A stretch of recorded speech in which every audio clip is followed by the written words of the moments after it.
Good evening, everyone, and welcome to another edition of Mowing After Dark here on the College Football Mafia Network. Want to thank everybody for coming in on this Sunday, President's Day Eve. I know some people don't have to work tomorrow. Some of us do have to work tomorrow. But if you get the day off, congratulations. I know there's a lot of kids in Ohio who are very upset right now because they would have a snow day. Except they That was already the get worst, President's man. Day off. That was worse than watching Greg Sankey complain about the SEC. Is getting a snow day on a day off where he couldn't like snow the next night, right? Absolutely. So sorry, kids. Crazy weather for both of us. California, you go from too much fire to too much water, and mudslides. They're so awesome. Mudslides, and here in Ohio, where I'm at, we had flooding, extensive flooding over the last day, and then that has made way for like 4 to 6 inches of snow on top of it. So it's an absolute mess out there, but we're going to try and take our mind off that for an hour. How are you doing today, Rock? I'm good. Other than I was fortunate that the fires didn't directly impact us in terms of like our house, other than the smoke when it came. But the rain we got to follow just was pretty massive relative to like not having any for 8 months. So like my trail that I have run from, and if you follow me on Twitter, you'll see pictures every once in a while. Like it's closed right near my house because like they think the bluff is in danger of collapsing. So yeah, and that's not even where like the poor people in Malibu and Altadena are. But it's a good metaphor and a negative, I guess, in a bad way for the mess that is college football in a much lighter tone with less people's lives at risk. Absolutely. Yeah, just a terrible mess in college football going on. We're going to make this show a little tight tonight, try and get it in there at under an hour or right at around an hour. I want to watch the SNL special. The concert was great. Did you catch any of that on Friday night? Most of the concert was great. Most of it, yeah. There were some moments that weren't good. Yeah, Jelly Roll butchering Johnny Cash was an absolute travesty, and somebody needs to step in and file federal charges. That's all I'm saying. Yeah. Like I said, for the most part, you can't expect perfection, but there were some really solid performances, whether you're like a geezer or younger. Yeah, Post Malone Nirvana did not have that on my scorecard. That was pretty awesome as a longtime Nirvana fan. Yeah, and for those who are like, oh, that was sloppy, I saw Nirvana multiple times from Seattle to bigger stages. Nirvana was sloppy. That was the point. Yeah, I think that's anybody who's criticizing. I mean, these guys are almost in their 60s now, and they're still. I still prefer Violet Grohl when she did the cover of Breed, but nevertheless, let's say hello to some people here. By the way, if you're watching us on Twitter, feel free to jump over to the YouTube chat. Go ahead and give us a like and a subscribe. Those always help us out. If you're here in the YouTube chat, you can just hit the like, and hopefully you're already a subscriber. If you want to give us any support, you can click the little cash icon, become a member, gift a membership, or leave a super chat. First in the chat was Nathan Campbell. He says, hi, guys. Good to see you, Nathan. Stormy Cyclone is here as well. He says, hi, guys. Good to see you, Stormy. The Big Lubbock made it in third today. Jan Hulk, all the way from Slovenia. I don't even know what the weather's like there, Jan. You got to let us know. Hey, y'all. Jose says, howdy. Good to see you, Jose. The Big Lubbock says, let's keep the system we currently have until Texas Tech's donors decide to quit spending money, and then we can go to a salary cap. Yeah, wow. Like what a boomerang on your GM with Notre Dame. I literally did a show with Flo last week on and then the next day they kept them, right? The money is definitely flowing. So welcome to the Big Boys League again, Texas Tech. Yep, you got to get it done on the field, though. It's one thing to spend in the clubhouse, but it's got to pan out on the field. There's been lots of years the New York Yankees have had the highest payroll and just kind of not done what they needed to do. Bob Swanger says, hey, guys, how is everyone doing? Doing well, Bob. I don't know if the snow's made it as far as Pennsylvania yet, but I'm sure you're in for it. Stormy cyclone. Rock, I have to visit Florida again. Snow and cold is wearing on me. Yeah, it's weather just can't make up its mind.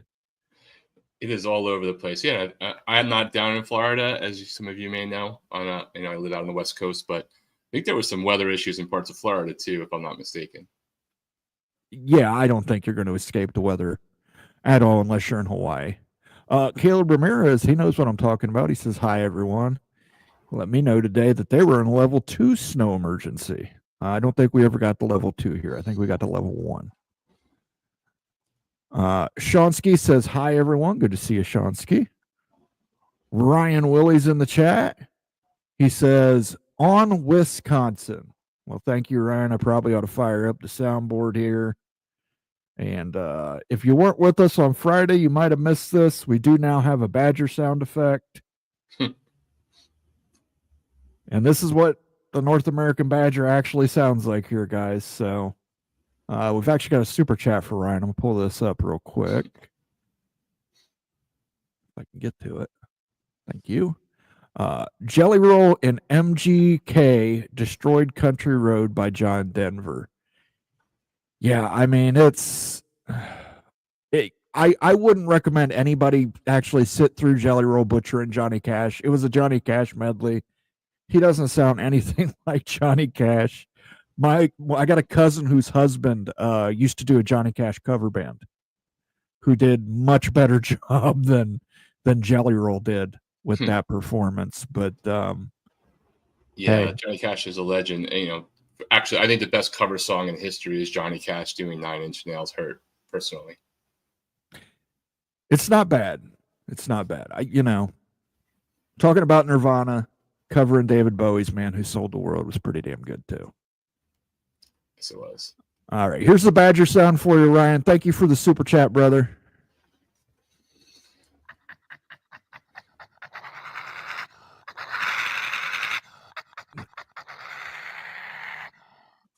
I don't know if that badger's evil or just constipated, but that's the sound a badger makes. So it sounds like, I was going to say, it sounds like a badger on Twitter putting out a tweet, but then never filing any lawsuit.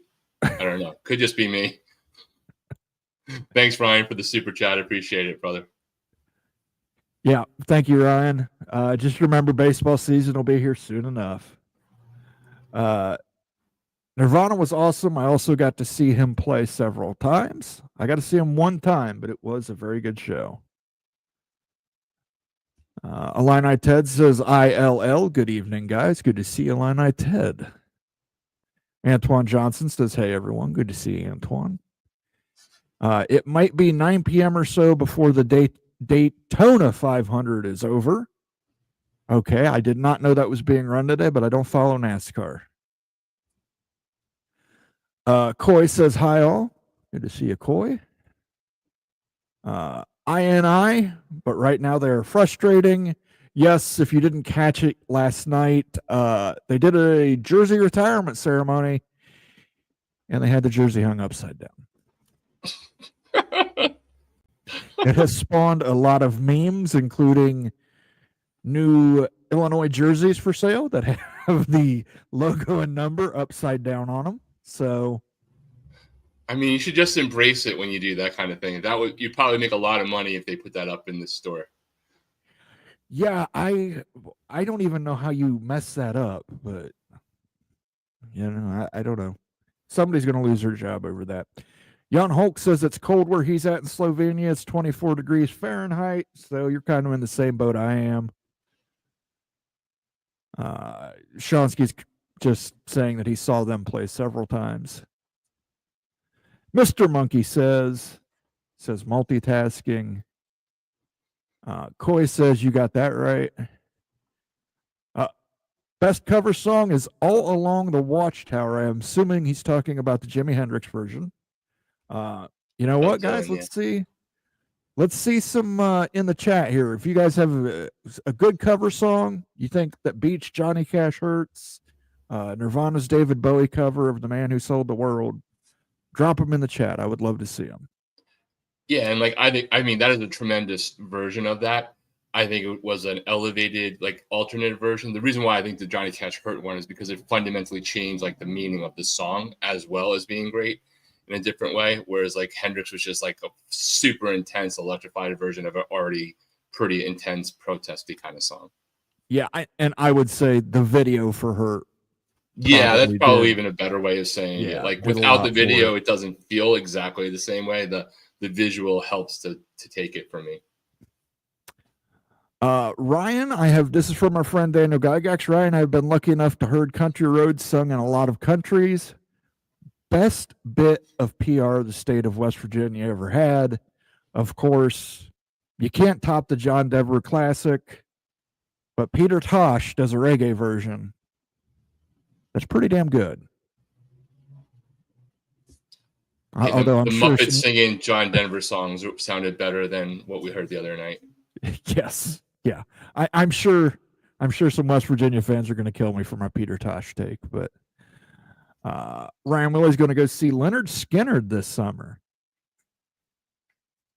I don't even know how many original members of Leonard Skinner are left in the band. Yikes. Yeah. I mean, don't know.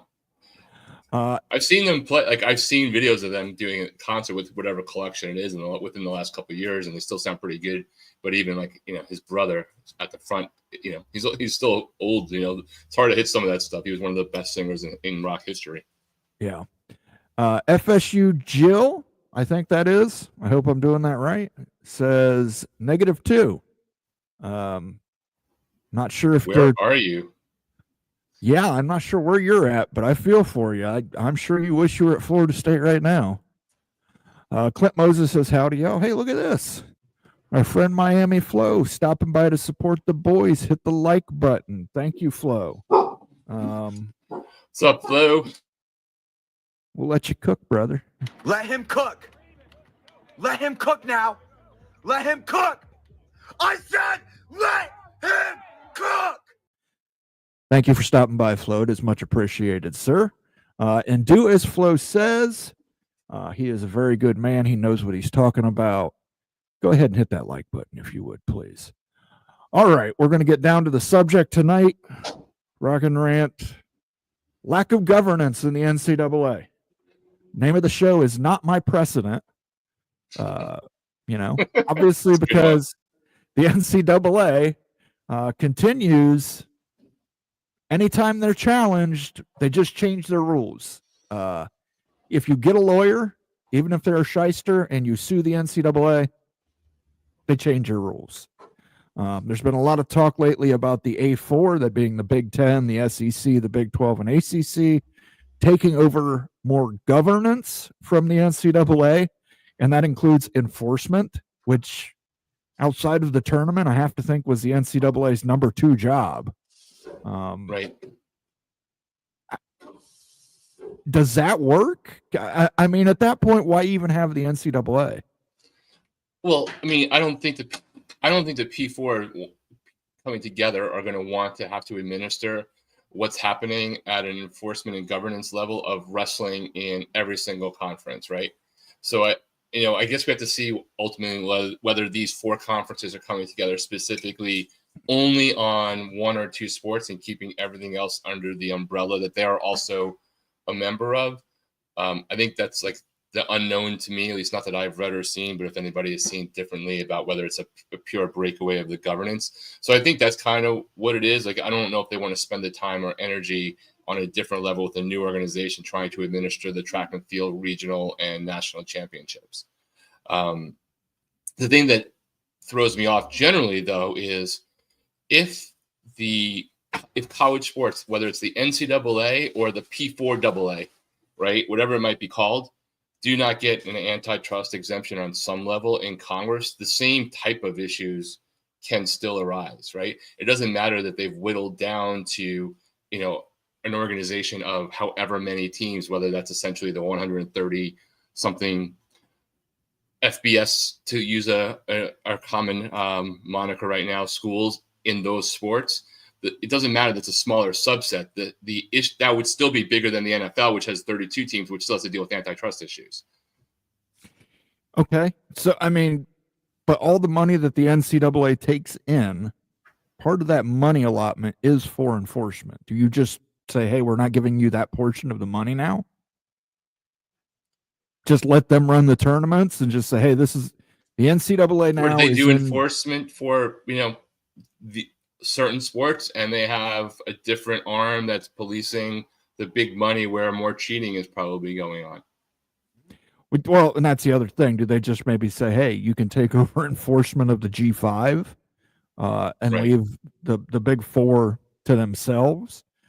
You brought up, again, I know you love this subject, the Wisconsin Miami issue with tampering versus not tampering. What constitutes as a portal? Is this something, there was mention that there was a gentleman's agreement, which everybody knows a gentleman's agreement is not worth anything, because anybody can back out of a gentleman's agreement. You'll find lawyers who will argue that, that's, there is a legal precedent but more than likely, unless you have it on paper, and sometimes even when you do have it on paper, contracts can be worked around. Do you think that this issue, tampering, because I know tampering is a big issue. We don't hear about it a lot, but we hear coaches make insinuations. We heard Jim Mora at UConn make the insinuation, hey, you're tampering.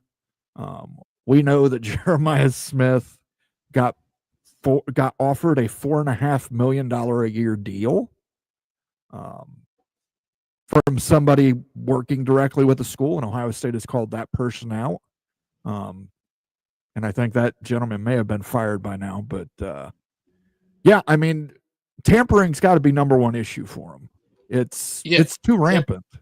Tampering we don't hear about, but it happens consistently across everybody. And there's very few people without any cracks in their glass houses. Some have dirt on their hands, some have mud on their hands.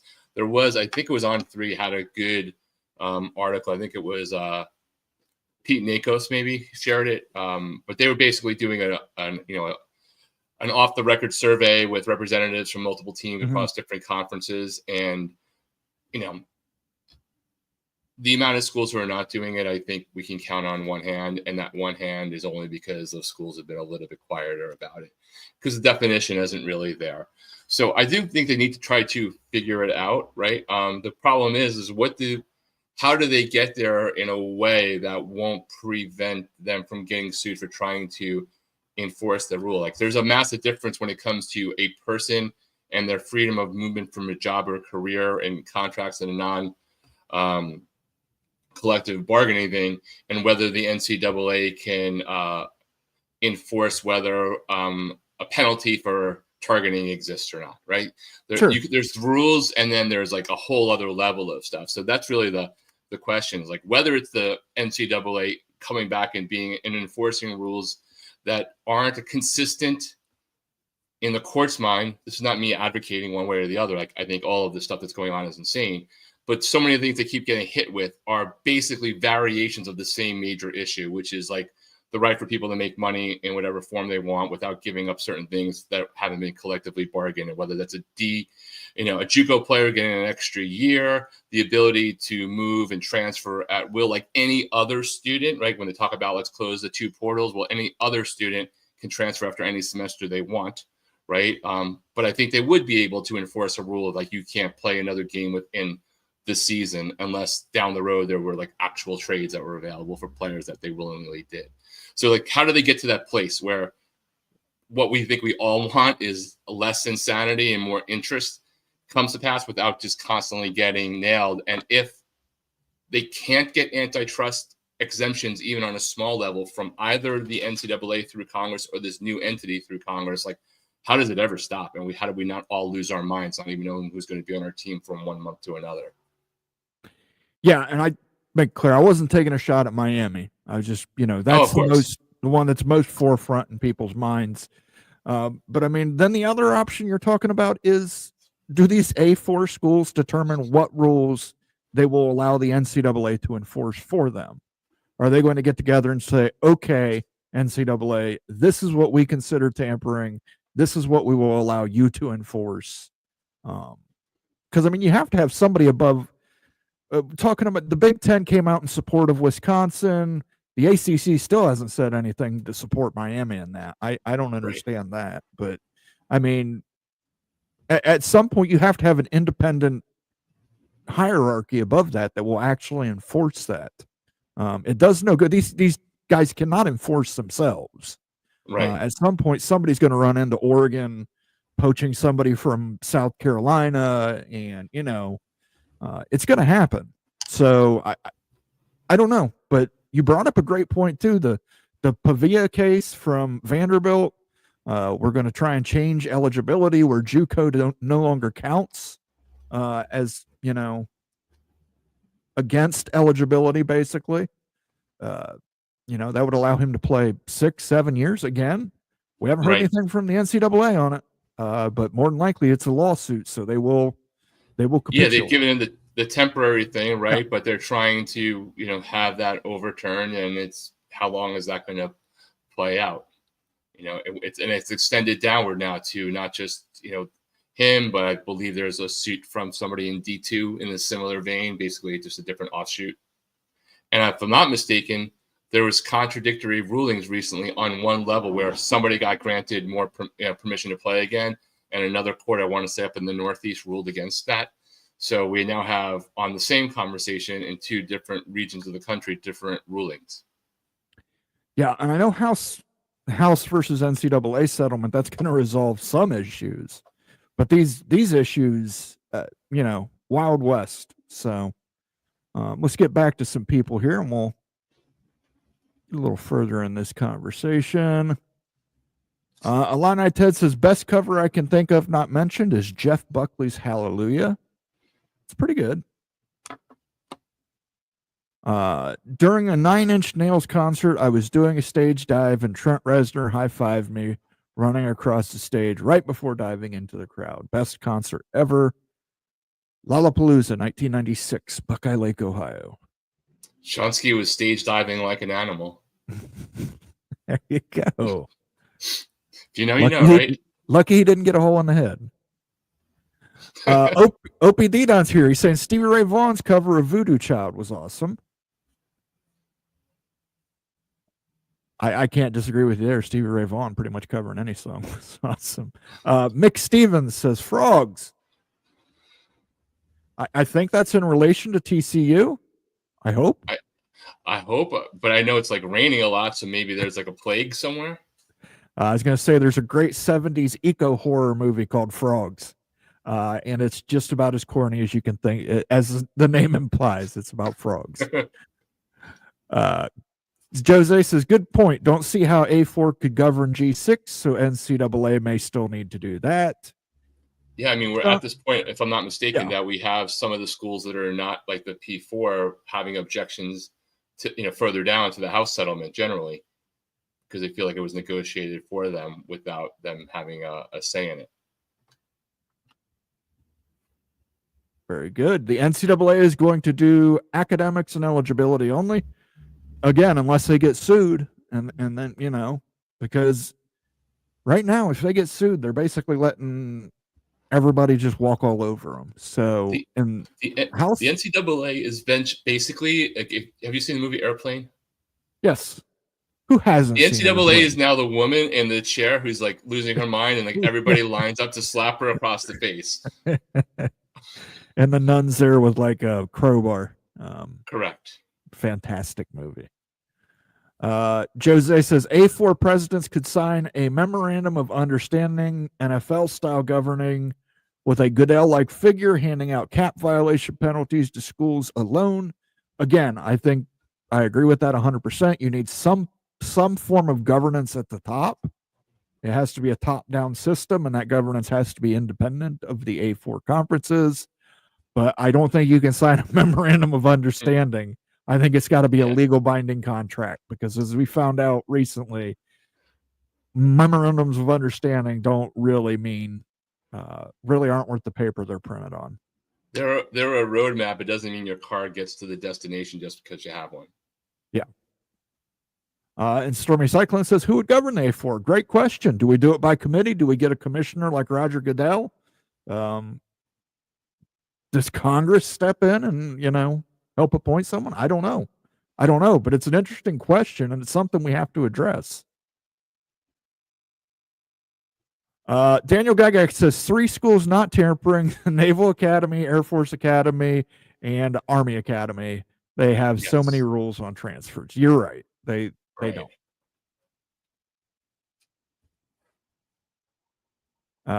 This House settlement is going to change college football forever, in my opinion, in a good way. Yeah, listen, everybody wanted the players to get paid. But like with anything, it's you swing one way to an extreme, you swing back another way to an extreme. You got to find that middle path where everybody can get paid and everybody can be happy and the fans can be happy. Like, I want the players to get paid, and I'm glad that they are, and I don't really care about hearing so much crying from the conferences and teams. But I am still, until House settlement is actually enacted, call me skeptical that it's going to be fully enacted the way everybody thinks it is. I'm still no one has still told me how an agreement like that is able to limit the income or the revenue sharing in the future for players that were not party to the settlement, that haven't even enrolled, when it hasn't been collectively bargained. I still haven't heard one lawyer explain how that's going to work. Absolutely. I'm just checking on something here, and I will bring that up. Thank you for bringing that to my attention, Bobby. I'm going to get through some of these, and we'll jump to that topic next, since it's out there.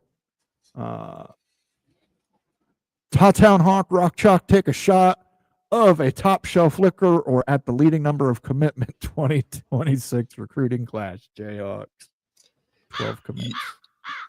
Yeah, we don't drink top shelf here. We don't drink top shelf, and you know what, man? Like, in recruiting, talking about where your class ranks in college football recruiting in February is a risky proposition unless you happen to have been Ohio State or Alabama in the Saban era. Yeah, and to be clear, he's also talking about the 2026 recruiting class. Yes, for sure. But I mean, like, just you may have a lot of recruits rankings now, and maybe it's a great sign of what's going to happen for Kansas. So I'm not even poo-pooing it. But I've been in a place where in March, the school was the number 1 recruiting class, and by following December, it wasn't even the top 20. Daniel Geiger says Moen Same Nirvana Unplugged concert Plateau, originally by the Brothers Meat Puppets. Yeah, great song too.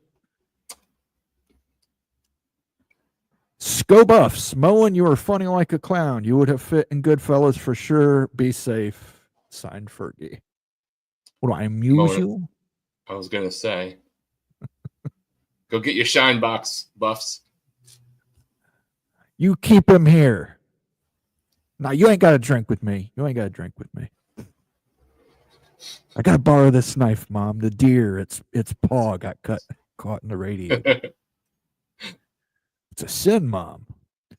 Towtown Hawk says, have you seen Airplane? Surely you're not serious. And then Daniel Gygax beat me to the punch. Of course, the great Leslie Nielsen, rest in peace. I am serious, and don't call me Shirley. The great thing about that movie is that there are quotes and memes from it that the people who are using the quotes and the memes don't know where it originated from. It just becomes such a part of the vernacular and internet language that it just exists for like a 13-year-old who has no idea. Yeah, my favorite would be cream. No, I take my coffee black like my men.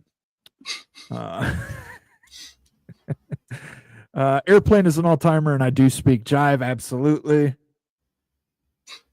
June Lockhart speaking jive.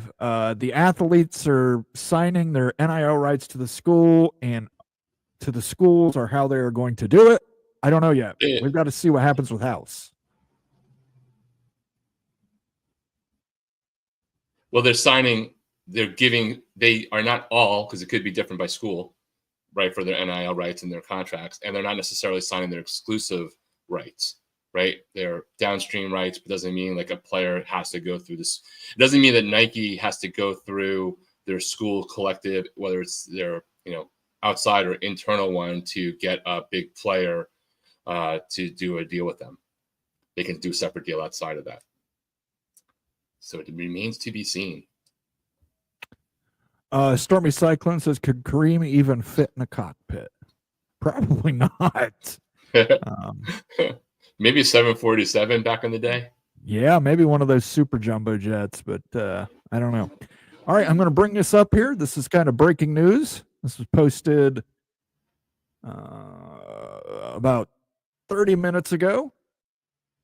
Sources: Big Ten, SEC building momentum to further expand college football playoff to 14 or 16 teams.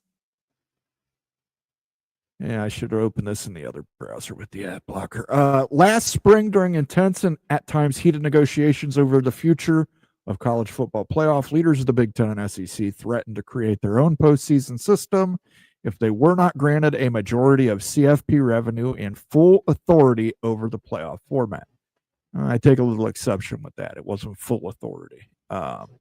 It was just technically full authority. Right. In the end, executives of the 10 FBS leagues and Notre Dame signed a memorandum of understanding. Boy, there's that MOU again. Handing control over to college football's two richest conferences. Soon they are expected to exercise that control. Within the SEC and Big Ten, momentum is building to further expand the playoff to 14 or 16 teams. Assign multiple AQs per league, as many as 4 each for themselves. We talked about this on Friday. Definitely check out Friday's show. And finalize a scheduling arrangement together that may fetch millions in additional revenue from TV partner sources told Yahoo Sports. The playoff format change would clear the way for SEC administrators to finally make the long-discussed move to play 9 regular season conference games. Let's get some applause in the chat for them actually doing that.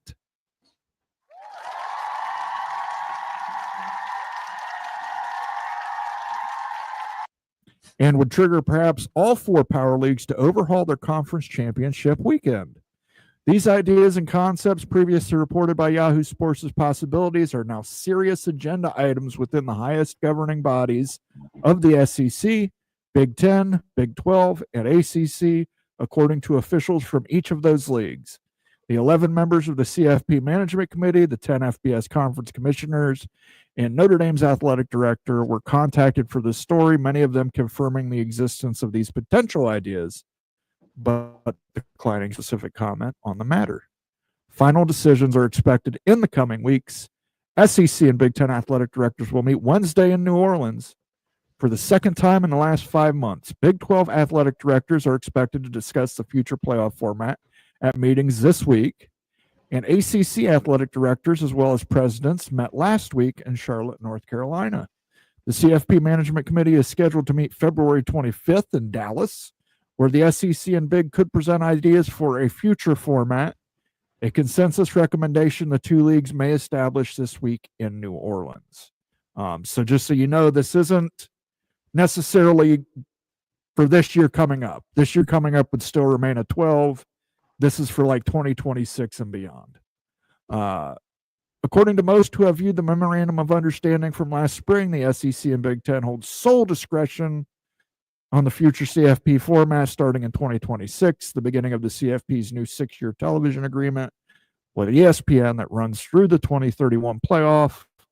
The agreement grants the league's decision-making powers over the format, but directs them to have meaningful consultation and collect input from the other conferences before making their decision. Leaders in each conference have spent the last several weeks evolving a format idea, multiple automatic qualifiers per league, into a more realistic proposal. The 14 or 16 team model would grant 4 automatic qualifiers each to the SEC and Big Ten, 2 each to the ACC and Big 12, and 1 to the highest ranked group of 5 champions. It includes 1 or 3 at-large spots, one of those intended for Notre Dame, if it finishes ranked inside the top 14, a guarantee specifically designated for the Irish that is part of the CFP memorandum. Officials describe the 14-team format as a 4-4-2-2-1-1 model in which the top 2 seeds receive first-round byes. There would be no byes in the 16-team structure, and either the CFP selection committee's role is greatly diminished. The committee, its future as the memorandum stipulates, also controlled by the SEC and Big Ten, would presumably seed 1 through 14 or 16 based directly on its top 25 rankings. Many administrators in the Big 12 and ACC are not in support of a format with so many automatic qualifiers designated for the SEC and Big 10, and many of them have at least subtly taken aim at the format over the last several months. Earlier this week, ACC Commissioner Jim Phillips told Yahoo Sports the ACC has not cemented a position on a format, but there needs to be fairness and access to the championship. He said it needs to be a true championship, not artificial and not an invitational. Big 12 Commissioner Brett Yormark says his conference has been exploring predictive analysis on what different playoff models would mean for conference participation if applied in recent history of the postseason. I'll be armed with data, he told Yahoo Sports. Meanwhile, Group of 5 leaders are prepared to fight to potentially expand their one automatic access spot, according to comments from the AAC Commissioner Tim Pernetti. College football is stronger than ever, Pernetti said. As the CFP evolves, we have a responsibility to student athletes, the integrity of the game, and our fans to build a future that includes expanded access for every conference. At the very least, the Group of 5 will keep its one automatic spot through 2031 as part of the 6-year extension with ESPN, while the conferences agreed to cede decision-making powers on format to the SEC and Big 10. There are certain agreed-upon guarantees of any future format: the automatic inclusion of the 5 highest-ranked conference champions, the protection for independent Notre Dame, and 3, a field of 12 or 14 teams. What is ESPN's role? Another important entity involved in the conversation is the company paying $1.3 billion annually to the CFP for the rights to broadcast the playoff from 2026 to 2031. Though they have not publicly commented, ESPN executives have expressed to at least some college leaders apprehension about a format that provides such lopsided automatic access. As one power broker put it, you are going to alienate part of the country. The ESPN long-form television agreement, the 6-year extension laid out in the Memorandum of Understanding, is not yet finalized, but it is expected to be completed later this spring. How much longer is this article? You know what? I am going to go ahead. I think we hit the high points. I'm going to put the link in chat here for everybody to read at your leisure, for your pleasure, so we can get into the nitty gritty and talk about it a little bit. What do you think of this, Rocket? You're an ACC guy by hook or by crook. You're an ACC guy. What do you think? Oh, I absolutely hate every single thing about what they're trying to do. And I believe, let me ask you, how many SEC teams do you think are probably getting into the NCAA basketball tournament this year, despite only having one automatic bid? 11? Maybe? I'll have to because believe you. I don't earned it. really. Yeah, I don't follow basketball, so But I something have along to those take care of lines. that. Yeah. The SEC, whatever given conference, but the SEC right now is dominating college basketball, and 1 and 2 is Auburn and Alabama. But just using that as an example, we've had one of the most exciting, engaging tournaments in all of sports through the NCAA basketball tournament, and every single school, every single conference had no more than one automatic bid, right? And some of the smaller conferences have to do have had to earn their way in, and others have had to do play-ins. And that has never prevented a big conference who's dominating college basketball in that time from getting, back in the day, 4 teams, 5 teams, now 9, 10, 11. That's what I think it should be. So whether it goes to 14 or 16, which I don't actually have any fundamental issues with either of those, just generally, I'm completely against any conference getting more than one automatic. I think it will diminish some parts of the schedule later on in the year. And it's invariably going to cause a problem where sooner or later, especially in the 14, a little bit less so in the 16, where there's at least a few at large, one of the other conferences, most likely the ACC or Big 12, will have schools that are higher in the rankings and will get left out for a school in the Big 10 or the SEC, who is below the threshold because there's already 4 things. Is it likely to happen every year? No, but it will happen. And that's why I'm completely against it. That said, this is like the most rhetorical conversation in the history of college football, because they've got 53% of the votes and they're going to do what they want. The conference commissioners, the managing committee, will get nothing. The only one who can really stop this from being a 4 for the SEC and Big 10 is ESPN. they're the only ones who have the juice to really argue and push back about it. I understand your point, and maybe they could put some kind of guardrail in for a situation like that if it ever occurred. But, and I know what ESPN is saying very publicly, and I've talked about this on Friday, and I know Shonsky doesn't like it. ESPN wants the most eyeballs on the tournament. 19 of the top 25 most viewed brands this season were from the Big Ten or the SEC. So having 4 automatic bids for those conferences guarantees you're getting at least 8 teams with high viewership into the college football playoff. I mean, I just don't care. I mean, I get the whole point, but they never factors into the NCAA basketball tournament. No one's ever complaining about the ratings. Right? You can get Big East schools that like are St. John's or Catholic schools or something like that that are smaller. Gonzaga didn't diminish the college basketball ratings. I know football's different. I know it's fundamentally different. I think most of the time those schools will get in. I think most of the time ESPN will have 7 or 8 at a minimum of the biggest brands in college football, just by definition of the environment that exists. But I just don't know why it's required. Like, if the SEC deserves 7 schools, like, I don't care if they deserve it. Like, that's fine. Like, put 7 schools in a given year. If the SEC and Big Ten in a given year deserve 13 schools, I don't care. Let them have it. But I don't want it to be that they're just grandfathered in 8 schools every year and then have a year, which will statistically happen, where schools that are outside of the top 14 or the top 16 are getting in ahead of a school that could even be as high as the top 10 in the theory, right? You could have a year where Clemson, Miami, and Florida State are all in the top 10, and some weird circumstances happen, and one of them gets left out for a school in the SEC or Big Ten that is like ranked below the 14 or 16 threshold. Okay, but what if there was a guardrail put in place to prevent that? What if it's, you can get 4 automatic qualifiers, but they have to be ranked in the top, we'll say 14. If there's an ACC team, if you've got a team ranked 15 and there's an ACC team ranked 12, that ACC team gets the number 3. Yeah, I mean, if they can do that, I think that helps mitigate it. But then by the same thing, like, why should you even have to have a guardrail for a school that's in the top 12 of a top 16 tournament that's in the college football playoff committee's rankings? Like, why do you even need that? I think that you have to look at it from the partner's point of view. And I think the SEC and Big Ten are probably looking at this from 20 years down the road. They need to have those ratings be high, so in 2031 they can go out there and pitch this to different partners and say, this works. And for those partners, it just gives them peace of mind to know.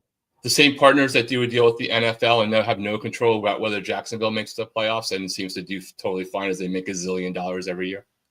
That's right. That's my pushback on there. Yeah, but the NFL is a completely different beast from college football. I mean, it simply is. Right. But in a given year, I'm sure that Fox and ESPN, ABC would love if the Cowboys definitely made the playoffs, right?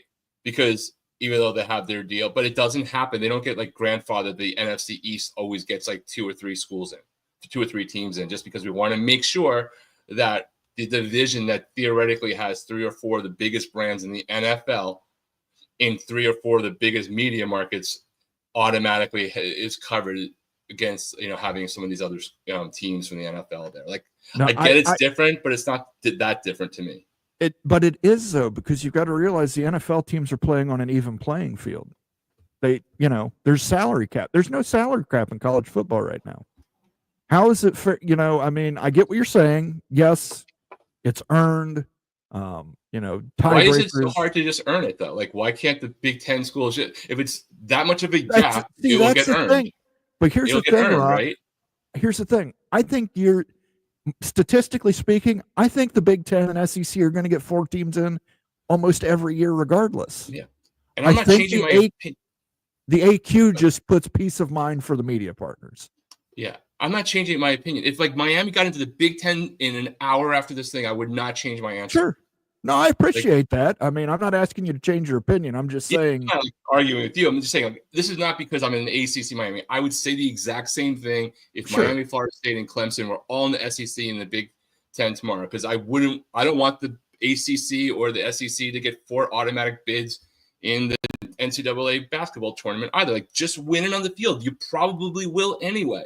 So what peace of mind do you need to do if most of the time you're going to do that? But if you have 1 year where like a team that shouldn't be left out is left out, it is going to completely wreck college football fandom across the country, in my opinion. And we just got fortunate this year that the SEC got owned in the results of what happened with the arguments that were going there and the rest of the country aligned. And that's the thing I'm kind of afraid of going forward is like the unintended consequences. Like, are there games that the top 2 teams in the Big Ten, like later in the year, will just like sit players because they are already guaranteed and in? So like, I think you can have negative ramifications elsewhere too. But I'll stop babbling now so you can talk and we can hear what people have to say. Well, I mean, you could ask people in the Big 12 who only got 1 team in this year. This would guarantee them 2 teams in. So I think BYU fans would be a year BYU fans would be all for that proposal. It guarantees there could be years that the ACC really only deserves 1 team in, but they're guaranteed 2. Which I don't think they should get 2 in those given years. If the conference sucks in a given year, okay, fair enough. I don't think they should get 2.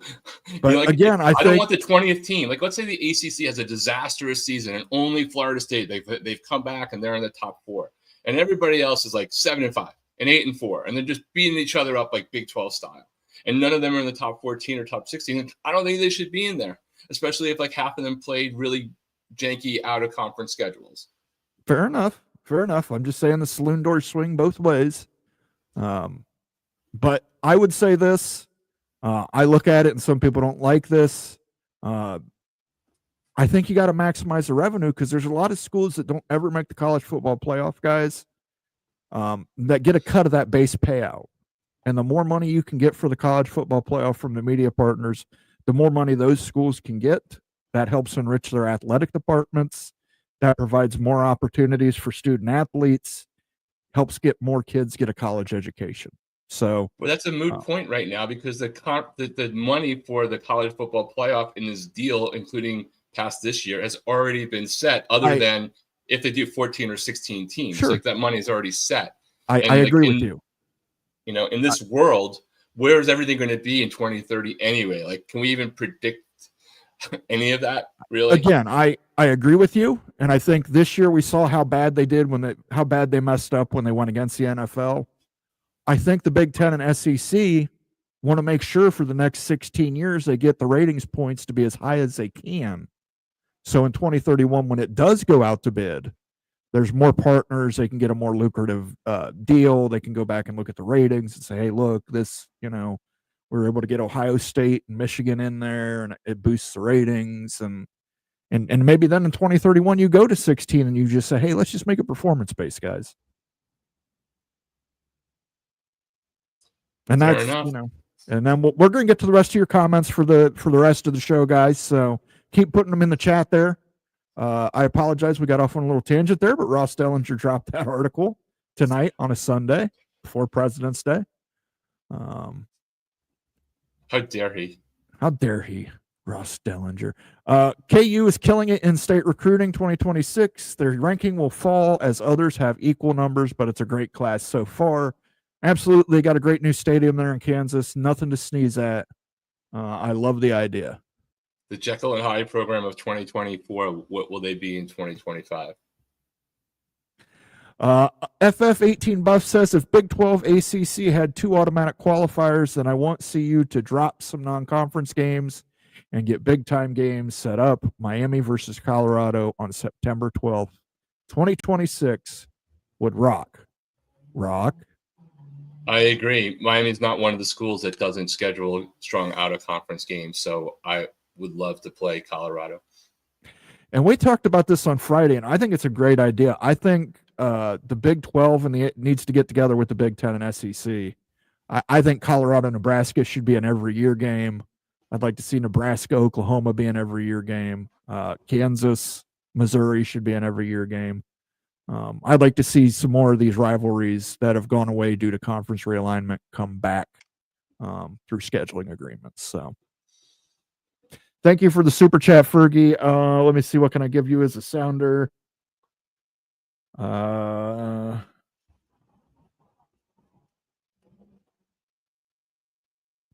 Student athletes. Oh, that is brilliant, sir. as taken from the president of the University of Colorado University at Boulder's office, Cartman, referring to them as student athletes. So awesome.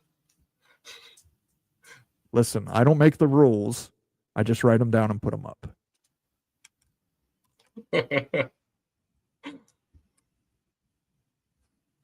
Oh, stewardess, what's the in-flight movie today? There you go. By signing their NIL rights to the universities, it's going to make all the NIL contracts go through the universities for validation. Nope, not how it works. Sorry, Shonsky. It was going to make some of them go through the universities. It's not going to make any outside deals go through. Though most players are not going to get like Nike or Bose coming to them, but a lot of players are. Like the top 10% are going to get these secondary deals. They already are. Shonsky says the pay-to-play will be eliminated through the NIL deals when the universities have to validate them. You kind of just touched on that. Stormy Cyclone says, think of the matchups: Ohio State, Georgia, Michigan, Alabama, Oklahoma, Nebraska, USC, LSU, Iowa, Mizzou, PSU, Texas. Yeah, I think these scheduling agreements could benefit everybody. I mean, the I'm ACC, stoked though, to see Vanderbilt Northwestern. I'm just actually going to book my trip right now. but the ACC, I mean, there really aren't a lot of rivalries that don't exist. I mean, they absorbed most of the Big East outside of West Virginia. So, I don't know that there's a lot of crossover rivalry outside of like Florida State, Florida, Miami, Florida, the Florida rivalries, but I don't know that there's Georgia Tech, Georgia. I mean, yeah, for sure. But at least that happens anyway. Yeah, that one already happens. So Clemson, South Carolina still happens. Yep. Reed Mullen, I went to West Virginia public schools. I went to Ohio public schools. Not much better. Only champions should have the automatic qualifiers. So Agreed. Devil Frog likes to stick with the 5. But I mean, at that point, do you get rid of one of the automatic qualifiers? Do you take the automatic qualifier away from a G5 because it was originally intended for a Pac-12 school? I think it created interest to have the G5 school in there throughout the season. I think politically and just like wider interest levels, yes, those big schools, those 19 or 25 that are the top 25 draws, they're still not 95% of the TV rate audience, right? And sure. Where the money is made and also getting that extra 25 to 30% that's not in one of the P4 conferences. That's like a profit margin. I agree, Rock. No one should get more than one auto. It will start to fail because we'll become detached. Correct. I agree with that 100%, obviously. Devil Frog again. If networks alienate a significant portion of their viewership with a rigged invitational, they can't be shocked when the college version gets lapped by the pros. The pros are already lapping the college version. Yeah. That's one of the problems with the college version this year. They never should have went up against the NFL. Super dumb. Super dumb. I can't say Indiana is guaranteed top viewership versus someone else. You're absolutely right. But believe it or not, Indiana was in the top 25, I believe, for most viewed brands this year. Well, obviously, they had a great season, but that's also because they're playing top brands. Yeah, they're playing Michigan and Washington and Ohio State. I'm sure Wild Uke has done like a statistical regression analysis that could tell us what their true TV ratings would be if they were. Regardless of who plays, Alabama is the national champion. By 20. By 20. Mr. Monkey says the rankings themselves are corrupt. Well, the head of their CFP is. Don't talk about Notre Dame treatment. At least they can afford to be independent, especially when the Big and SEC want 4 each. Boob tits. Okay. I agree with you fully on the boob tits comment. The rest of it I disagree with vehemently. Kaylani L, last night's hockey game between the U.S. and Canada was amazing. Hockey does their all-star games the right way. I did not catch it. I'm not a big hockey guy. It was multi-level interesting, Mo. And if you're going to go back and find out about one game in hockey this year, that would be one for a multitude of reasons. Illini Ted chiming in says, I would guess the fear for the P2 would be 3-0 one-loss teams from an A4 conference, especially if they don't play each other outside of the two in the championship game. Strength of schedule, it means more. I take it he's talking kind of like this has been a problem too with conference realignment. You get these big conferences, some of these teams don't play each other. Miami did not play SMU this year. Yep. That's the Did way Miami it is play? with these. Did they play Clemson? Miami did not. No, Miami and Clemson and SMU. None of the three played each other until Clemson and SMU played in the title game. It was tiebreaker zone heaven for a while there. Tatan Hawk says, can we please get rid of the FPI ratings that unfairly biased preseason rankings, which are ridiculously biased towards SEC programs? I am all for that. That is legitness. I said that's legitness. That was legitness. Yeah, it was. Huh? I agree. I don't think the ratings should come out until at least 6 weeks into the season. Jose says, got to go to 16 if there's 4 AQs for only some conferences. Agree with that. If it happens, then if they go to 4, they can't go to 14. It's got to go 4 and 16 is the only shot of it being like even remotely better. Daniel Gagak says the NFL has put teams with losing records into the playoffs where they won their division and got a home game as a division champion. And then Kimo von Oelhoffen did a cheap hit on Carson Palmer. Just saying, Daniel Gygax, it's true. Jose says Georgia Tech. I don't know if that's organic. I did say Georgia Tech, Georgia earlier, though, so I'll go with it. And while Moen's drinking, if you're happening to be watching on X, aka Twitter, please jump over to YouTube, because the only way that Moen's going to be able to replace that bottle is by getting some likes and views and subscribes over here to help the channel keep going. Absolutely. 265 total views on Twitter. If you're watching over there, do like Rock says. The man's intelligent. Come over here, join the chat, get involved, give us a like, give us a subscribe. We got some cool stuff coming up. We got a new Wild Ute University that's available to the public about the pay gap, what the earning numbers are for the ACC versus the Big 12. And tomorrow at 11:30 a.m. Eastern, there will be a premiere of Sergeant Pickles' new series, Pickles Playbook, where he will talk about how the Big 12 failed in its scheduling and use his own scheduling matrix to rectify the situation. And he is joined on that video by our friend Daniel Gygax. So definitely lots of stuff to check out here on the College Football Mafia channel. And we'll argue with you in the comments too, and we won't get offended. Miami can drop the Florida A&M game, and we can drop Weber State to play a big money game for extra cash. Heck, let Florida A&M play Weber State before the big game. Listen, maybe that's something the Big 12 and ACC need to do, is do their own scheduling agreement. See, I agree with Buffs in principle on that, and I would do it in a heartbeat. The one thing that everyone has to remember is Florida A&M gets like $1 million, $1.5 million from Miami for that one game, and for their entire program, that's an issue. So I understand for all of the P4 schools who have either 3 or 4 out of conference games, having a single game that's against like somebody in the G5 or even a little bit lower division to help keep the sport healthy. But when you have 2 or 3 of those games in your out of conference schedule, that's weak as hell. But of course, I'd love to see Miami play Colorado. Jose says if SEC bigger guaranteed at least 8 spots with 16-team playoff, at least that would allow 50% of remaining spots for others. Let me try and get through here as quick as we can. We're going to wrap up the show very quickly. If there's anything that you want to get out there, you're going to have to make it a super chat, guys. I'm trying to run through the last of the comments here. Got a lot of them pouring in. I think we got a lot of people coming over from Twitter. I appreciate that. FF18 Buff says, very nice, Moan. Heading to Casa Bonita soon, actually. Absolutely one of the best episodes of South Park. Never seen it. Kid, this place is a dump. Take it easy on me. It's my first society. And I'm ready to start repopulating the earth, ma'am.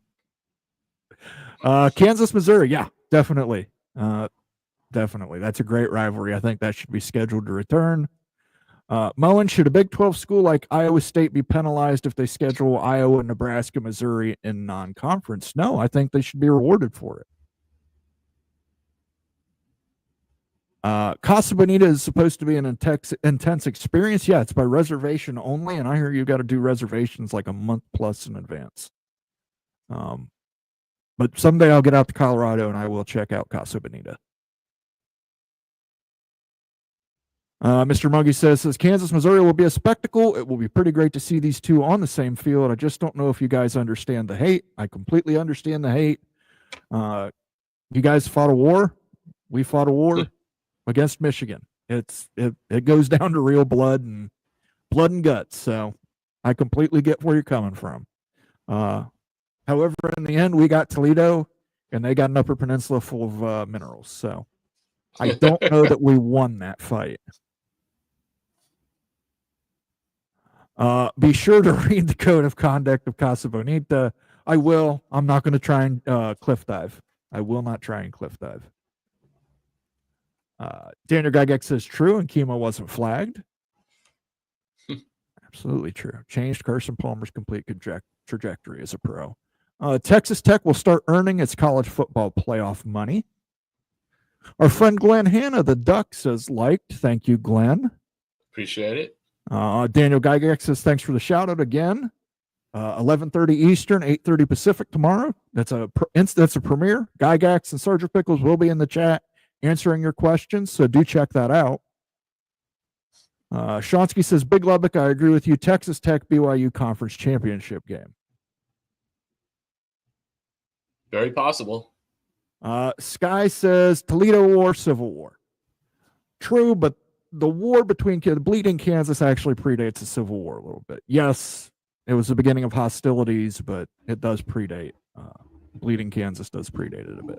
But listen, I'm not saying on the same level of carnage, but there were shots fired in the Toledo War.